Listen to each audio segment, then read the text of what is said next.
תוכניות שאינן עוברות מן העולם, אפילו אחרי שהנזק שהן מביאות צריך להיות כבר ברור לכל.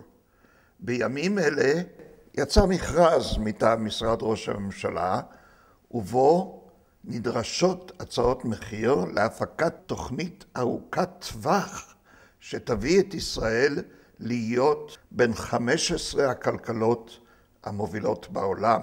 אחת האופנות הללו, אולי אמונה תפלה, היא התקווה הבלתי נלאית שנוכל לשלוט בעתיד או לעצב אותו על ידי תכנון, בייחוד תכנון מרכזי.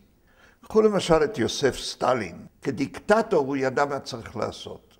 ברית המועצות הרי נכשלה כי אנשים לא עשו את מה שהם היו צריכים לעשות. אז כל מה שנדרש הוא תוכנית חומש בה אפשר לדאוג שכל אחד יעשה מה שנדרש. וכך תהפוך ברית המועצות למעצמה מובילה. עמדו לרשות סטלין כל אמצעי השלטון, המשק והכלכלה. ובנוסף, היכולת האולטימטיבית לאכוף את רצונו עד מוות על מי שעמד בדרכו.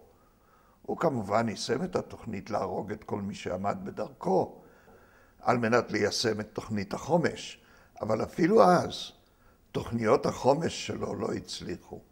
הניסיון של משרד ראש הממשלה להקים תוכנית חומש קיבל השראה כנראה מקבוצה של צעירים סופר מתוחכמים, המנסה להצליח במקום שסטלין נכשל. הצעירים האלה מבקשים להפעיל מין תוכנית חומש עדכנית שתופעל בהצלחה בעזרת מוח מרכזי, שיוקם ויתאם בין כל הגורמים הציבוריים שנכשלו עד עתה. כנראה מפני שלא היו פיקחים מספיק להקים מוח מרכזי. זה מוזר. כשמדובר באמנות, ספרות, קולנוע, האינטלקטואלים נלחמים על החופש ליצור, החופש להביע.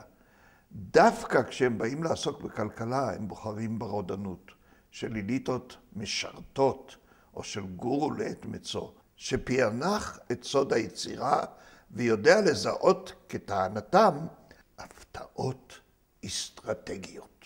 ההסבר כנראה נמצא במה שהפסיכולוג אריק פרום כינה החרדה מפני החופש.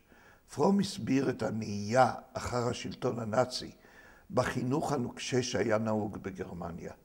חינוך שהתבסס על צייתנות מוחלטת לבעלי הסמכות. חינוך כזה הוא היוצר סוג של אישיות שמאפיין אותה חרדה מפני החופש.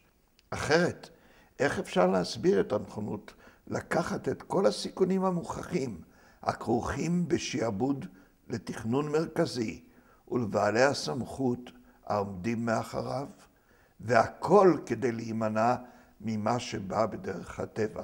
השאיפה של האדם להיות חופשי בהתנהלותו, גם הכלכלית,